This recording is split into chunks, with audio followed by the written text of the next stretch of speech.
Praise God, purihin po ang Panginoon. Isang pinagpalang araw po sa atin lahat, mga giliw ko pong mga taga-subaybay sa ating pong YouTube channel. Muli po, ito po ang inyong lingkod, si Pastor Ron Yepes, na nagsasabing pagpalain tayong lahat ng Panginoon at magandang araw po sa inyong lahat. Saan man pa kayo panig ng ating bansang Pilipinas at even po yung mga nasa iba't ibang bansa na patuloy pong nakasubaybay sa ating pong YouTube channel. At yun din po sa bawat isang mga bago pa lang po na naka-tune in ngayon sa ating channel. Magandang araw po sa ating lahat at pagpalain po tayo ng Panginoon. Okay, sige po, tayo po ay mag-aral na po ng salita ng Diyos at minsan pa tayo muna po yung nanangin. Panginoon, maraming salamat po sa oras na ito, Father God. Salamat sa pagkakataon na patuloy po makapaghayag ng inyong mga salita at magamit ng inyong lingkod ang YouTube platform, Panginoon. Salamat po sa pribilehiyo na patuloy po, Lord, na maging daluyan ng inyong buhay pakapangyarihan salita. Gamitin niyo po, Panginoon God, Lord, ang channel na ito, Father God, upang patuloy po, Lord, na marami pong maabot, marami pong makakilala, marami po ang babago ang buhay at maglingkod sa inyo, Panginoon. Salamat po, Lord, at dalayan ko po na patuloy, Lord, sa pamamagitan ng banal na Espiritu ay ako po'y makapaghayag na inyong salita na mayroon pong kapangyarihan by the power of the Holy Spirit. Ito po ang aking dalangin, Father God. In Jesus' name I pray.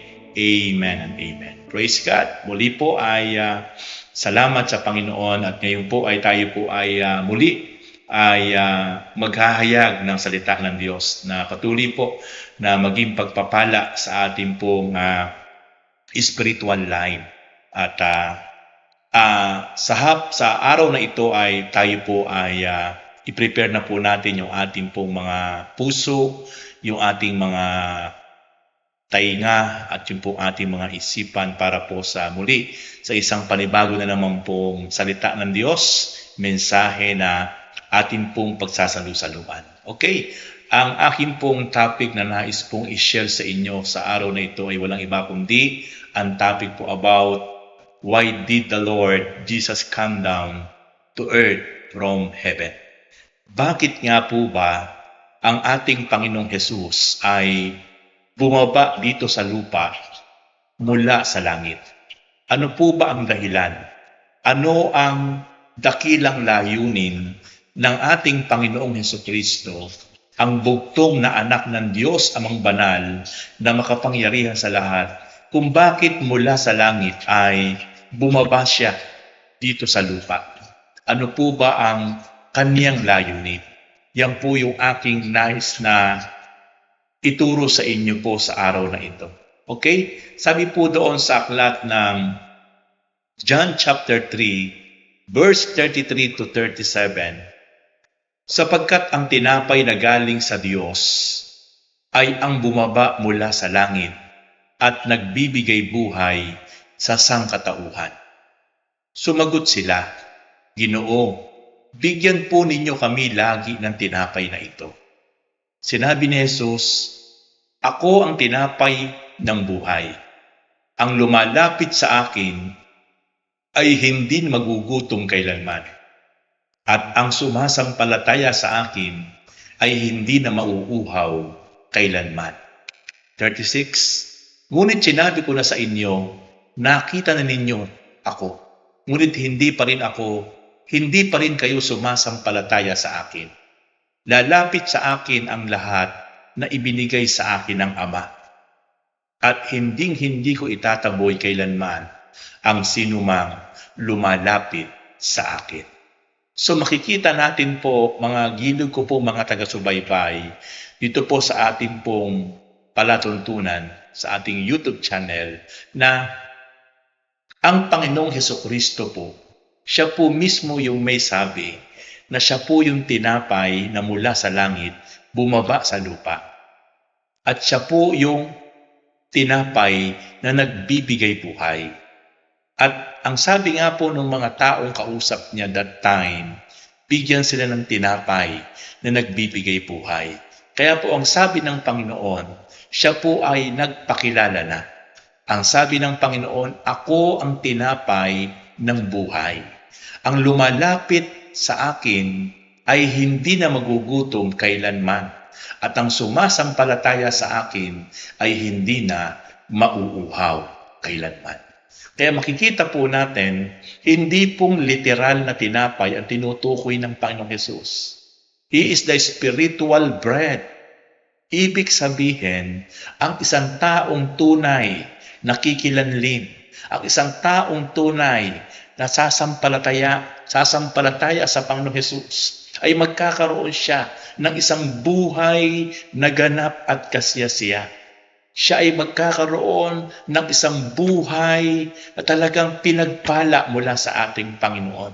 At ang nais ng Panginoon talaga na sa bawat isang tao na talagang makakalapit sa Kanya, makikilala siya. Ang nais ng Panginoon, sampalatayanan lamang siya.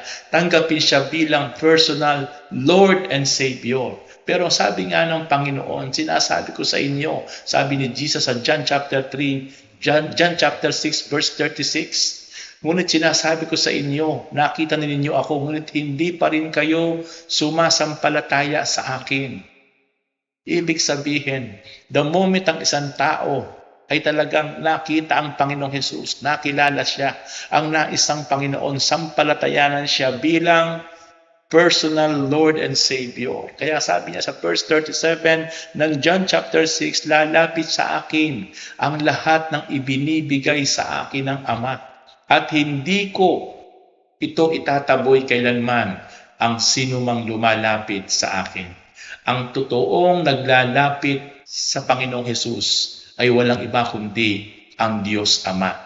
Yan ang sabi ng ating Panginoon Kristo. Kaya napakapalad po ng bawat isang tao na talagang inilapit, ipinakilala, ibinukas ang isip at puso upang makilala si Jesus. Ang gagawin na lang po natin ay tanggapin, sampalatayanan ang buktong na anak ng Diyos Ama. Si Jesus ay bumaba mula sa langit sapagkat siya yung tinapay na magbibigay buhay. Siya yung tinapay na magbibigay sa atin ng isang buhay na ganap at kasiyasiya. Siya yung may sabing ang sino mang taong tatanggap sa Kanya ay hindi na magugutom magpakailanpaman, hindi na mauuhaw magpakailanpaman, sapagkat our Lord, He is the bread of life na mula sa langit. Kaya napakapalad po ng isang taong tunay na kinilala, sinampalatayanan, pinaglingkuran ang ating Panginoong Hesukristo, the Son of the Living God. Ang ating Panginoong Hesus na napako sa krus, namatay, muling nabuhay, at bumalik sa langit at nangakong babalik at isasama niya ang bawat isang taong tunay na sumampalataya at nanalig sa ating Panginoong Hesukristo. Yan po ang dahilan kung bakit ang ating Panginoong Hesus ay bumaba mula sa langit dito sa lupa mula sa langit. Sapagkat siya, ang nais niya po ay bigyan niya po tayo ng pag-asa, bigyan niya po tayo ng eternal life, bigyan niya po tayo ng buhay na walang hanggan. At ito pa po yung mga dahilan, yung kanyang mga layunin kung bakit po siya naparito sa lupa mula sa langit. First point, He came down to obey His Father.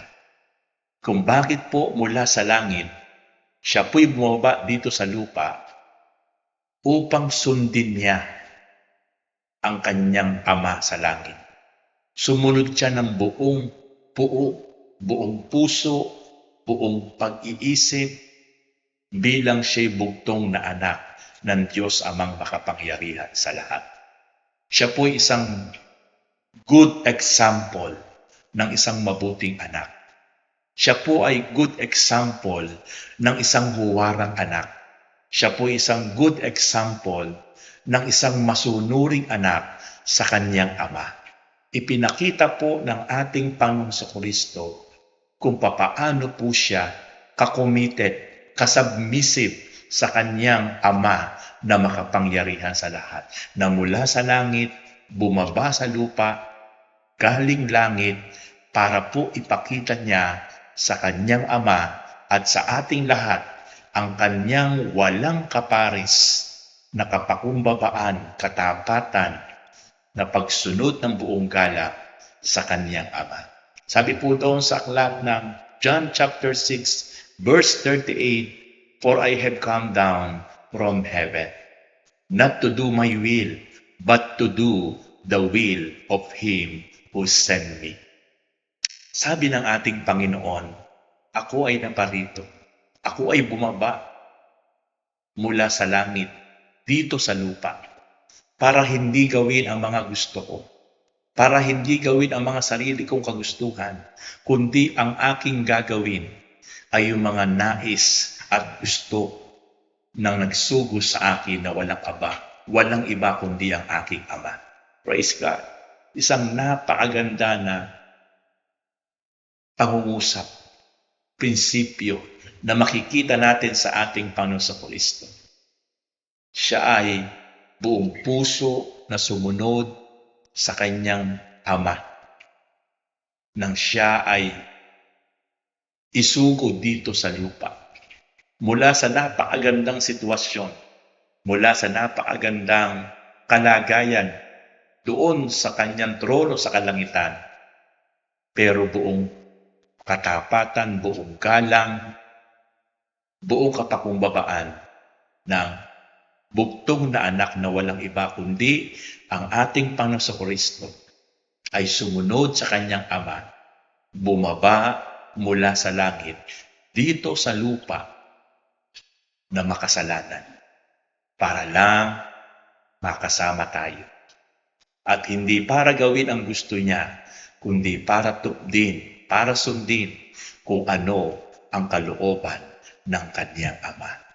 Yan po ang napakaganda na ipinakita po na great example ng ating Panginoong Hesus sa ating lahat, ang kanyang pagiging masunurin sa kanyang Ama na makapangyarihan sa lahat. At Ama din po natin nang dahil sa ating pagsampalataya sa ating Panginoong Kristo. Sapagkat ang sabi ng John chapter 1 verse 12, ang sino mang tumanggap at nanalig kay Kristo Jesus sa ating Panginoong Jesus ay pinagkalooban ng maging anak ng Diyos. At kung papaano na naging tapat at napakamasunurin ng ating Panginoong Jesus sa kanyang Ama, ganun din po tayo dapat na maging masunurin sa ating Ama, ganun din sa ating Panginoong Kristo, hanggang sa dulo ng ating buhay dito po sa mundong ito. Sapagkat ipinakita ng ating Panginoong Kristo ang kaniyang katapatan hanggang sa kamatayan doon sa ibabaw ng bundok ng Kalbaryo, doon sa krus. Ipinakita niya ang kanyang buong katapatan sa pagsunod sa kanyang Ama. Yan po ang isa sa dahilan kung bakit ang ating Panginoong Kristo ay bumaba galing langit dito sa lupa. Praise God. And then second point, He laid down His life as a sacrifice. Then po makikita po natin na inialay po ng ating Panginoong Kristo ang kanyang buhay bilang sakripisyo. Nakikita po natin siya po ay walang kasalanan. Siya po ay banal. He is holy, faithful Son. Siya po ay banal. Siya po ay walang batik ni kauntiman na kasalanan, karumihan. Pero makikita po natin, inialay niya, ini-offer niya ang kanyang sarili bilang handog na buhay banal sa ikararangal, ikalulugod ng kanyang Ama, bilang haing buhay banal para po sa atin na mga makasalanan. Na wala na po kasing pwedeng hain sa ikapagpapatawad ng ating napakalaking kasalanan. Pero ang ating Panginoong Kristo, kaya siya po ay isinugot dito sa lupa para po siya yung maging handog, yung maging hain, best offering, holy offering, and sacrifice offering sa ikatutubos ng ating mga kasalanan. Ano po ang sabi ng Bible sa John chapter 10 verse 15? At iniaalay ko ang aking buhay para sa aking mga tupa. Makikita po natin, inoffer po niya ang kanyang buhay, ang kanyang sarili. Tinanggap po niya ang kamatayan sa krus. At ang isa po palang dahilan dahil para sa kanyang mga tupa. Ito yung mga taong tunay na sumunod sa kanya, nanalig sa kanya, nanampalataya sa kanya. Kaya po niya ini-offer ang kanyang sarili. Kaya po napakapalad po ng bawat isang tao. Sa kabila po ng karumihan, kasalanan, pero tinanggap natin, kinilala po natin ang ating Panginoon bilang personal Lord and Savior. At kaya po pala ang ating Panginoon sa Kristo ay mula sa langit, bumaba sa langit.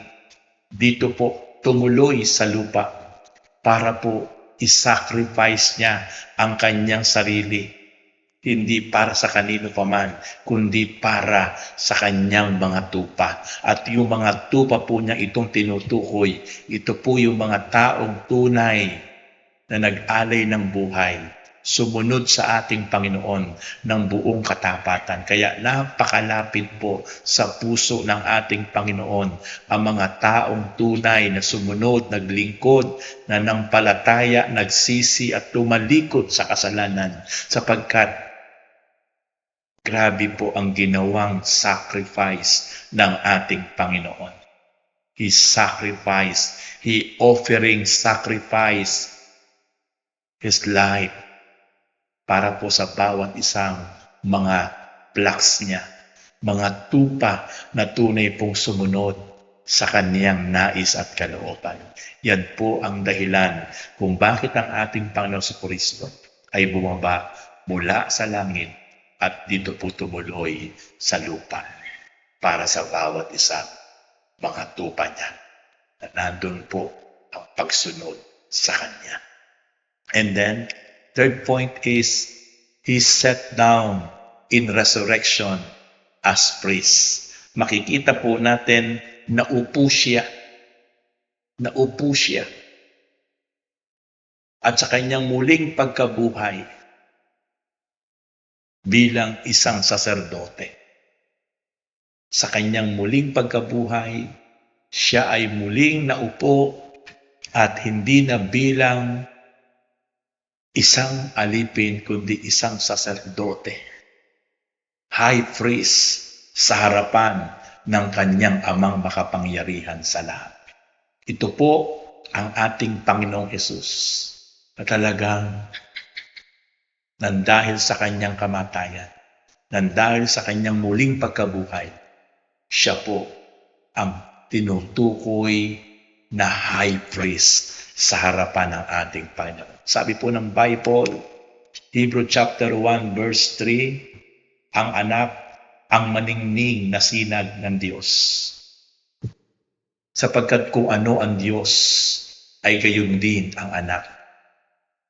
Siya ang nag-iingat sa sansinukob sa pamamagitan ng kanyang makapangyarihang salita. Pagkatapos niyang linisin tayo sa ating mga kasalanan, siya'y lumuklok sa kanan ng Diyos ang makapangyarihan sa lahat. Praise God. Siya po ang maningning na sinag ng Diyos. Sapagkat nakikita po natin, binanggit po ng Hebrew chapter 1 verse 3, kung ano ang Diyos, ay gayon din ang anak. Kaya ang ating Panginoon sa Kristo po, mga kapatid, siya po yung itinuturing na kaningningan, kaluwalhatian kadakilaan ng Diyos Ama. At siya po yung luminis sa atin. Siya po yung tumubos sa atin. Nang dahil po sa kanyang kamatayan, nang dahil po sa kanyang sakripisyo, nilinis po tayo ng Panginoon sa lahat ng ating karumihan, lahat ng ating kasalanan, batik, nilinis po ng Panginoon. Pinurify po tayo ng Panginoon. At ang ating Panginoon po ay lumuklok sa kanan ng Diyos, ang makapangyarihan sa lahat. Praise God! Meron tayong Panginoong Jesus na tinanggap natin bilang Panginoon, Hari, tagapagligtas ng ating buhay. At ngayon po'y nakaluklok, nakaupo doon sa throne of glory in heaven. At nangako na babalik at sa kanyang pagbabalik. Lahat ng tapat na sumunod at tumalikod sa kasalanan ay kanyang isasama eternal forever, kung saan siya naroon ay dudoon din ang bawat isang tapat na nanalig, sumampalataya at sumunod sa ating Panginoon. Yan po ang layunin ng ating Panginoon kung bakit mula sa langit siya po ay bumaba dito sa lupa. Upang siya po'y makapiling po natin na eternal forever, na siya po ang ating magiging Panginoon, pang walang hanggan. Siya po ang maningning na liwanag at sinag ng Diyos sa kalangitan. Hallelujah. Praise God. Purihin ang ating Panginoon. And then last point, He will put down all rule as king. Sa kanya pong pagparito sa mundong ito, kanya pong wawasakin, tatapusin ang lahat ng mga may kapangyarihan, lahat ng mga namiminuno, ang lahat ng kataasan, tatapusin ng ating Panginoon. Upang kapag natapos na niya ang lahat ng pamamahala na sumobra na po sa pamantayan ng Diyos, ang lahat ng mga pinuno na hindi po talaga tumanggap at nanalig at nagpakumbaba sa Diyos, lahat ito ay kanya na pong tatapusin. Bibigyan na po talaga ng judgment, sapagkat ang tunay pong magro-rule at maghahari sa bawat isang tao na maliligtas ay walang iba kundi ang ating Panginoong Jesucristo. Kaya mapapalad ang lahat ng taong tumanggap, tumalikod sa kasalanan at nagsisi at nanalig sa ating Panginoon, sapagkat mararanasan po natin na magkakaroon tayo ng isang hari, isang totoong hari na talagang magbibigay po sa atin ng kagalakan, lubos na kagalakan, walang iba kundi ang ating Panginoon Jesucristo. Yan po ang dahilan kung bakit bumaba sa lupa mula sa langit, upang lahat ng kaharian, lahat ng pamamahala sa ibabaw ng mundo ay kanya na pong tatapusin. Ano po ang sabi ng Diyos sa kanyang salita?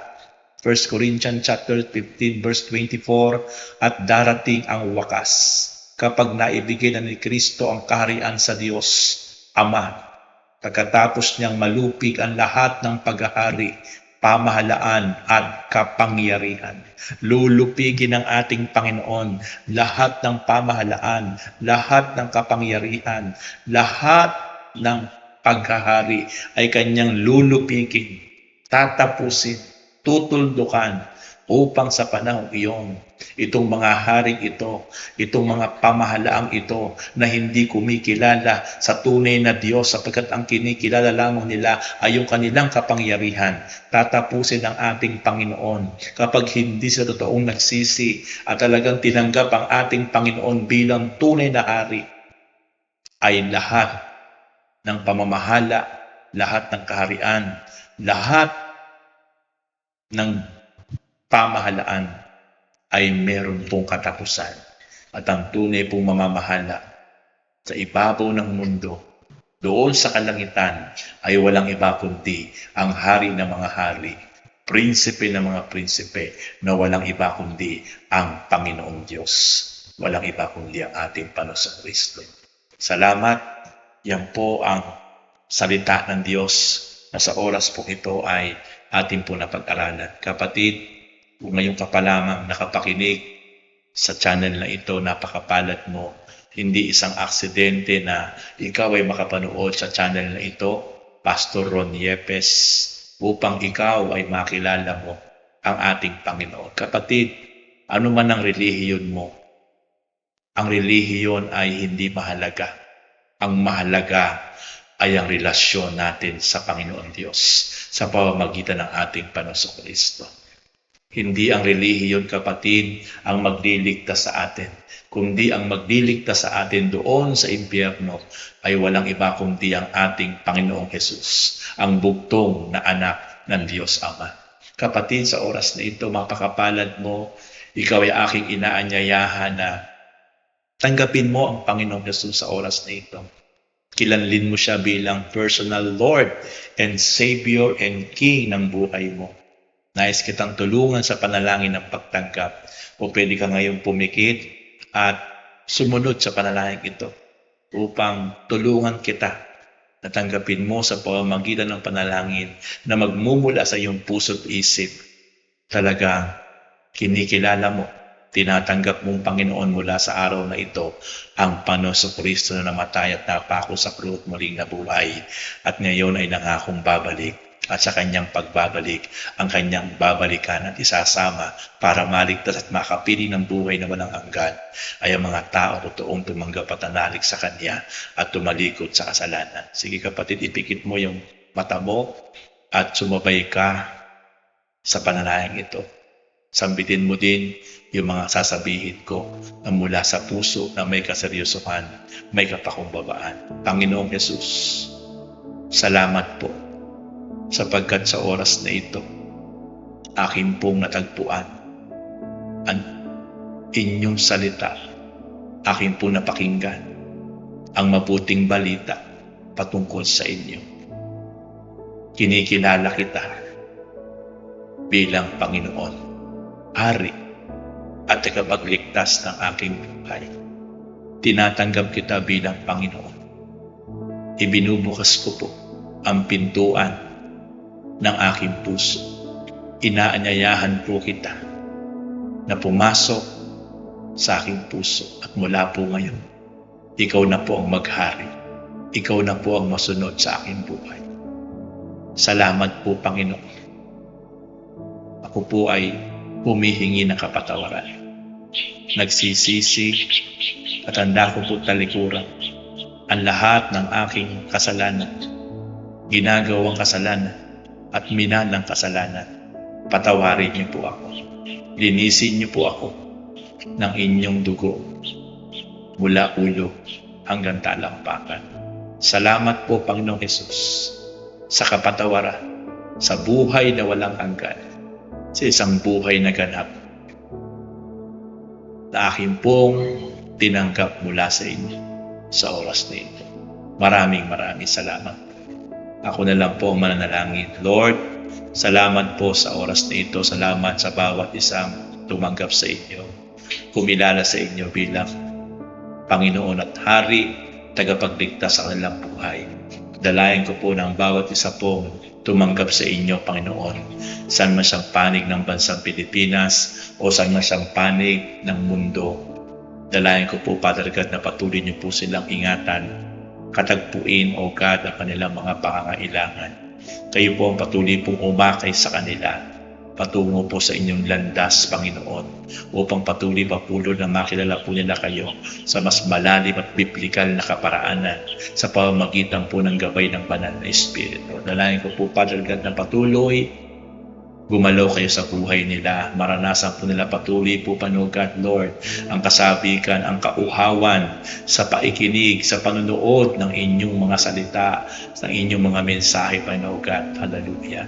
Gabayan niyo po sila. Pagpalain niyo po sila. Ingatan niyo po sila, Panginoon God. Salamat po. At gamitin niyo rin po sila, Panginoon God, para po sa ilang mga mahal sa buhay, sa ilang mga kaibigan, Panginoon, loved ones, relatives, neighbors, Panginoon, upang maihayag po nila, Father God, mai-testify nila, O God, ang kanila pong naranasan, Panginoon, ngayon sa programa pong ito, Father God, ng inyong lingkod na Pastor Ron Yepes. Salamat po, Lord, at iling ko po dalangin na patuloy po, Lord, puspusin niyo po sila ng inyong pong kapangyarihan, ng inyong pong presensya.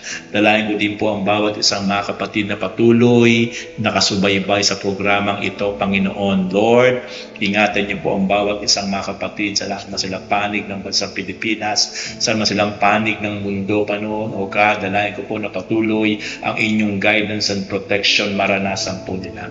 I-bless niyo po pagpalain ang mga buhay nila at patuloy po, Panginoon, maghimala kayo sa mga buhay nila, Father God. Gumalaw kayo, Panginoon, O God, hallelujah. Palaguin niyo po at palalimin ang kanilang spiritual life. Panginoon, ang lahat ng may mga sakit, karamdaman, physical, spiritual, kapatid, iyong tabanan ng iyong kanang kamay ang iyong karamdaman at sa oras na ito, manalig ka, manampalataya ka na ikaw ay makakaranas ng himala at kagalingan mula sa ating Panginoon. Manalig ka lang na ikaw ay pagagalingin ngayon ng ating Panginoon. Lord, Father God in heaven, in the name of Jesus Christ, Lord, nakikita niyo po ngayon, Panginoon, ang bawat isang kapatid na meron pong pananampalataya, taban po ng kanyang kanang kamay, ang kanyang karamdamang pisikal, spiritual, Panginoon. I speak healing upon healing. I speak miracle upon miracle. Lord, release niyo po, Panginoon, ang kagaling at himala sa buhay ng bawat isang mga kapatid ngayon, babae at lalaki, O God, na ngayon po'y naniniwala at nananampalataya sa kagalingan po na lang mararanasan ngayon din right now in Jesus' name. Salamat po, Panginoon God, sa himala, Lord, na ginawa niyo po ngayon sa buhay nila. Maraming salamat po, Father God. Salamat po, Panginoong Jesus. Kayo po yung dakilang manggagamot. Kayo po yung great doctor namin, O God, great healer. At muli po, Panginoon, salamat sa kagalingan. Salamat sa pagpapalang spiritual. Salamat sa inyong mga salita. At muli po, Father God, ito po ang aking dalangin, Panginoon, O God, sa pangalan po ng Panginoon Jesus. Amen and amen. Mga kapatid, muli, maraming salamat po sa inyo pong pagsubaybay sa programa po ni Pastor Ron Yepes. At muli po, kung ngayon pa lamang po kayo nakatune in sa programang ito, ay tayo po ay mag-subscribe at mag-like at tayo i-hit po natin yung notification bell para updated po tayo sa mga bago po natin i-upload na mga message at para patuloy po tayo mapagpala. At pakishare na rin po ito po mga videos natin dito po sa YouTube channel ng Ron Yepes upang mas marami po ang mapagpala at marami po ang makapakinig ng salita ng Diyos patungkol po sa mabuting balita ng kaligtasan at pagkaharit, pag-ibig, pagpapatawad ng ating Panginoon Diyos sa pamamagitan ng ating Panginoon sa Kristo. Pagpalain po kayong lahat ng Panginoon. God bless us all. Praise God. Purihin ang Panginoon.